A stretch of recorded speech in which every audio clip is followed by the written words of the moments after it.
Hello everyone, welcome to Good Morning Electrical, a one-stop solution for all railway examinations. So dear students, हम इस series में railway के जितने भी examinations होते हैं उन सारे एग्जामिनेशंस के previous year questions 1996 to present cover कर रहे हैं ना। सारे के सारे हम प्रीवियस ईयर क्वेश्चंस कवर कर रहे हैं, चाहे वो आपका एएलपी हो रेलवे का एग्जाम, चाहे ग्रुप डी हो, चाहे टेक्नीशियन हो, चाहे एनटीपीसी हो, चाहे आरआरबी जेई हो, एई हो, आरपीएफ एसआई हो, आरपीएफ कांस्टेबल हो, other technical and non technical examinations, जैसे कुछ मेडिकल के भी एग्जामिनेशंस होते हैं वो आपका जो होता है रेलवे कंडक्ट कराता है, तो उनके भी हम previous year question 1996 to present cover कर रहे हैं। तो इस लेक्चर सीरीज में हम सारे के सारे कवर करेंगे, चाहे वो आपका मैथमेटिक्स हो, चाहे आपका जनरल इंटेलिजेंस एंड रीजनिंग हो, चाहे जनरल नॉलेज हो, चाहे जनरल साइंस हो, सबके आपको प्रीवियस ईयर क्वेश्चंस इसमें मिलने वाले हैं 1996 टू प्रेजेंट।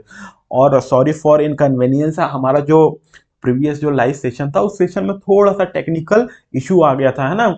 शायद वो नेट जो हमारा है, शायद नेट का इशू था, तो नेट के कारण लाइव नहीं जा रहा था। मैं सेकंड क्वेश्चन तक ही आपको सॉल्व कराया और मुझे पता नहीं चला कि सारा लाइव है या नहीं है। लाइव था नहीं, है ना, लाइव डिस्कनेक्ट हो गया था लाइव। तो उसके बाद में कंटिन्यू पढ़ाया जा रहा क्लास, लेकिन हमारा लाइव नहीं था। लाइव तो चल ही नहीं था ना, क्योंकि इंटरनेट का इशू आ गया था। So sorry for that. अब देखो, अब हम बढ़िया बेहतरीन तरीके से इस सेशन में, जहाँ से वो लाइव क्लास हमारी खत्म हुई थी, एंड हुई थी, डिस्कनेक्ट हुई थी, वहीं से हम इसको चला रहे हैं ना, वहीं से हम करेंगे सारा का सारा। क्वेश्चन नंबर 3 था ना, तो क्वेश्चन नंबर 3 हम फिर से हम सॉल्व करते हैं ना, आपके लिए करता हूँ, कोई दिक्कत नहीं है डियर, इतना तो बनता ही है ना। तो ये है question number 3, which of the following number is completely divisible by 4। ये आरआरबी ग्रुप डी का पेपर है, 17 तारीख 11वां महीना 2022, शिफ्ट थर्ड का पेपर है, और 4 ऑप्शंस आपको गिवन है।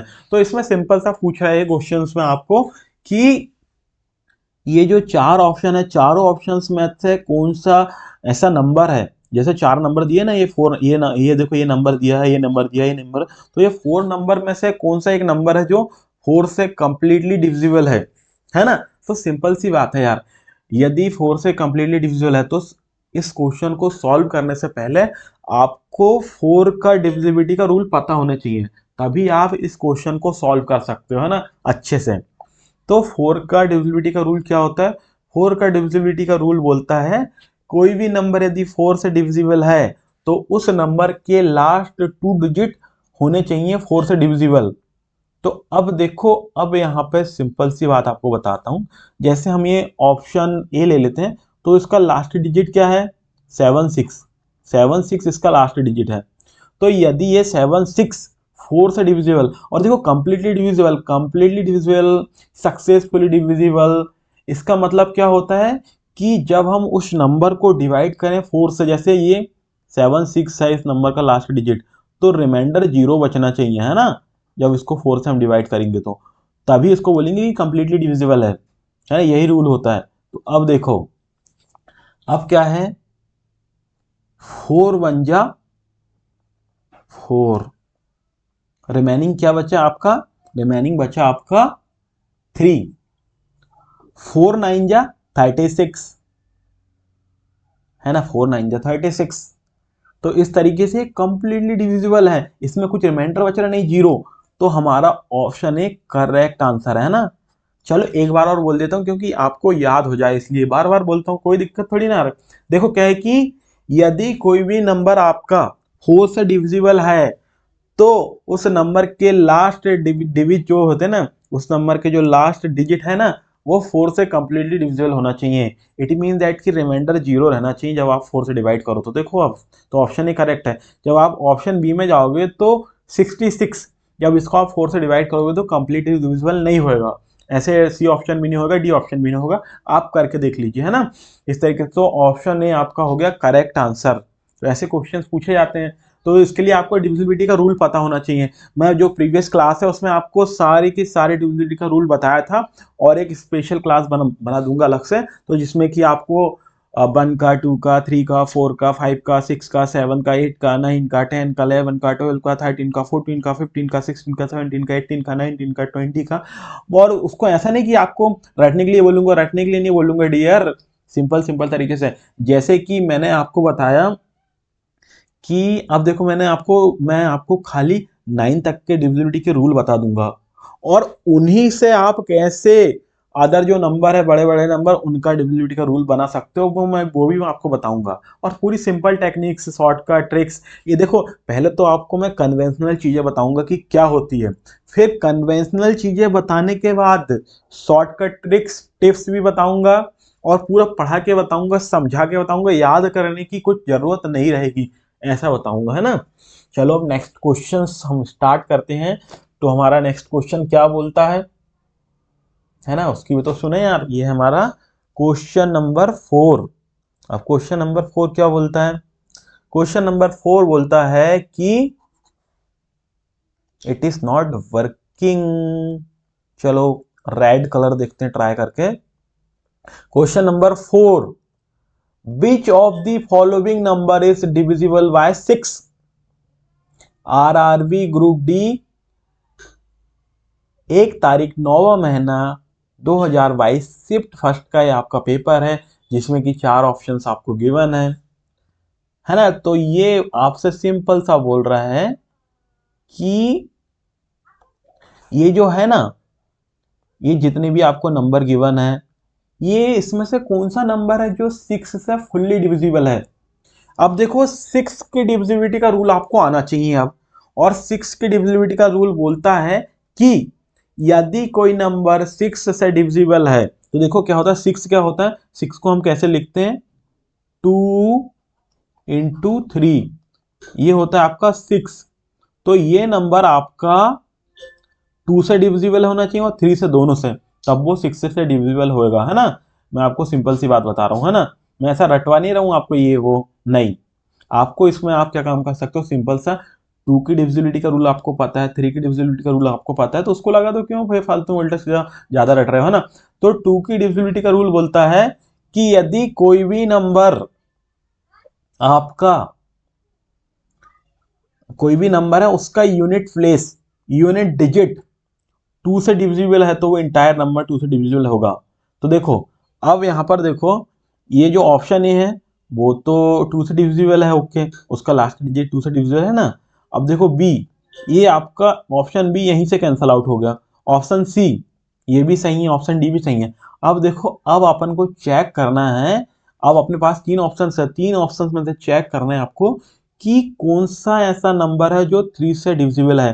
तो 3 से डिविजिबिलिटी का रूल बोलता है कि जो भी नंबर है उसके सारे डिजिट का करेंगे हम summation 1 plus 2 plus 3 plus 7 plus 8, और ये जो समेशन करेंगे ये आपका डिविजिबल होना चाहिए 3 से।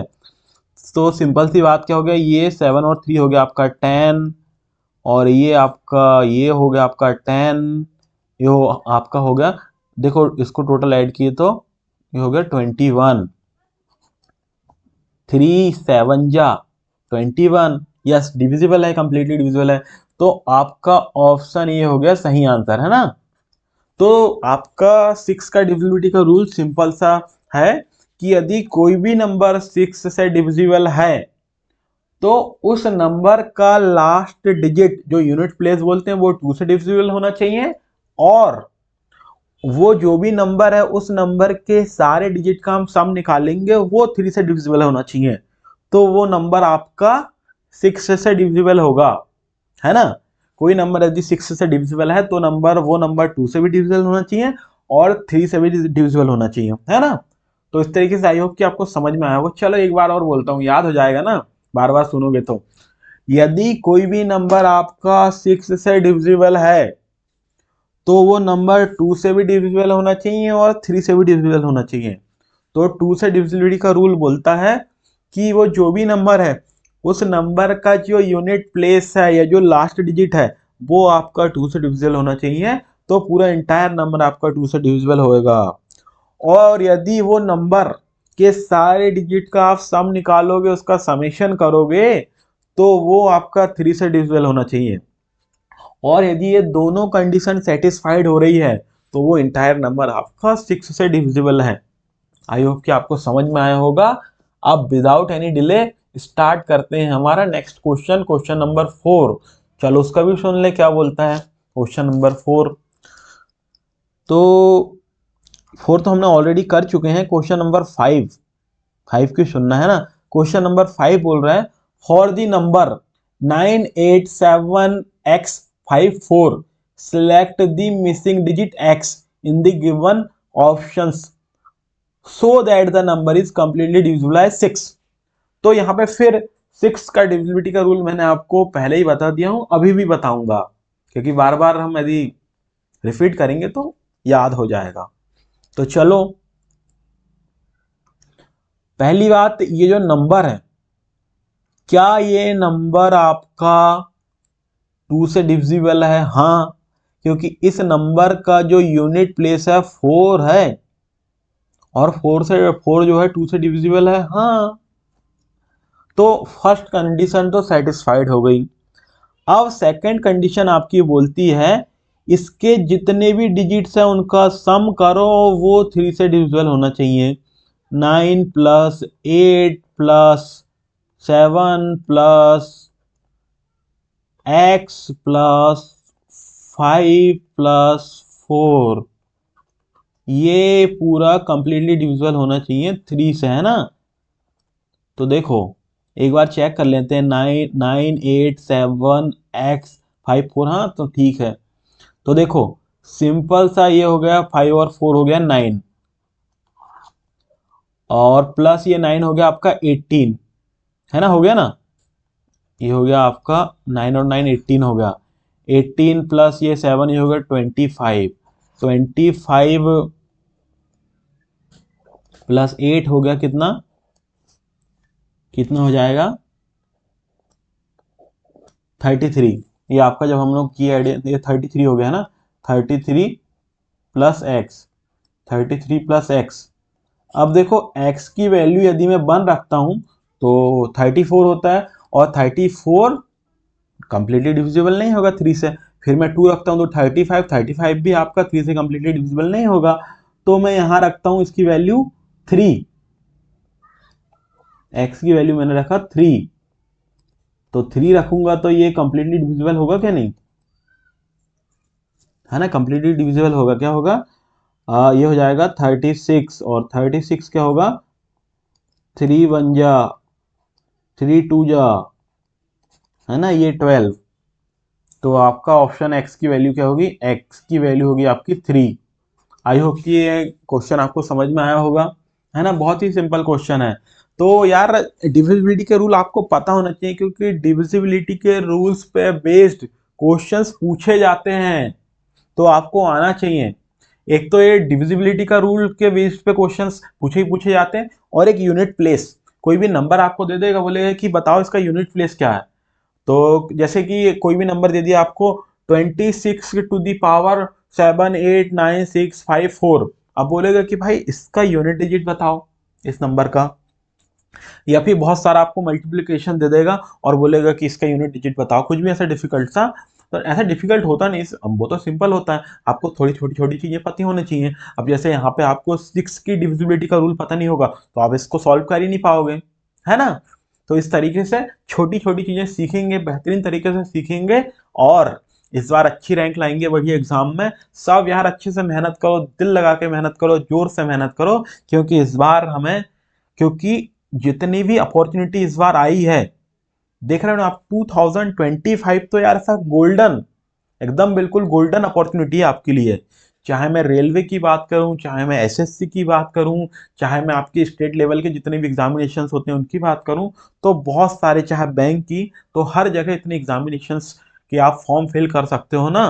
तो इसलिए बोल रहा हूँ कि मैथमेटिक्स स्ट्रांग रखो अपना, रीजनिंग स्ट्रांग रखो अपना, इंग्लिश स्ट्रांग रखो अपना, तो थोड़ा सा जीके जीएस सारा सब कुछ पढ़ो, है ना। क्योंकि कोई भी एक आपका जो है ना, सपोज दैट कि आप मैथमेटिक्स ही पढ़ रहे हो, रीजनिंग ही पढ़ रहे हो, जनरल नॉलेज ही पढ़ रहे हो, जनरल साइंस ही पढ़ रहे हो, क्योंकि कोई भी एक नंबर आपका सिलेक्शन नहीं करवाएगा, कोई भी एक सब्जेक्ट आपका सिलेक्शन थोड़ी कराएगा। आपको यदि सिलेक्टेड होना तो सारे सब्जेक्ट को आपको इक्वल टाइम देना पड़ेगा। जब आप सारे सब्जेक्ट को इक्वल टाइम दोगे तो तब आप सिलेक्ट होने के आपके चांसेस बढ़ जाएंगे, है ना। और उसके साथ साथ ऐसा मत करो कि साला यूट्यूब में देख लिए वीडियो, उसको रिवाइज भी नहीं किया। नहीं, नोट्स बनाओ, अच्छे से रिवाइज करो, बुक से पढ़ो। साला नहीं बना पा रहे हैं नोट्स से, बुक से पढ़ो, है ना, बुक से पढ़ो उसमें। और क्वेश्चन भी ऐसा नहीं कि मैंने अभी करवा दिया आपको देख ली, नहीं, क्वेश्चन 10 बार सॉल्व करो, खुद से नहीं बन रहा तो क्यों नहीं बन रहा। गुड मॉर्निंग इलेक्ट्रिकल आपका जो टेलीग्राम ग्रुप है ना, उस ग्रुप में आप सेंड करो ना, नहीं बन रहा है तो क्या प्रॉब्लम आ रही है, सॉल्व करेंगे ना साथ में, और क्या। बस बेहतरीन तरीके से यार अपन को ना इस बार कुछ अच्छा करना है, जबरदस्त, क्योंकि जो 2025 आ रहा है ना, इसको वेस्ट नहीं जाने देना, कुछ ना कुछ तो अचीव करना है ना, ऐसे नहीं छोड़ना। So thank you so much, फिर मिलते हैं हम नेक्स्ट सेशन में, और बढ़िया बेहतरीन बेहतरीन चीज़ें सीखते हैं। और ये कुछ चीज़ें थी जैसे कि आप देख लीजिए, और मिलते हैं फिर हम नेक्स्ट लेक्चर में और कंटिन्यू करते हैं हमारे सेशन।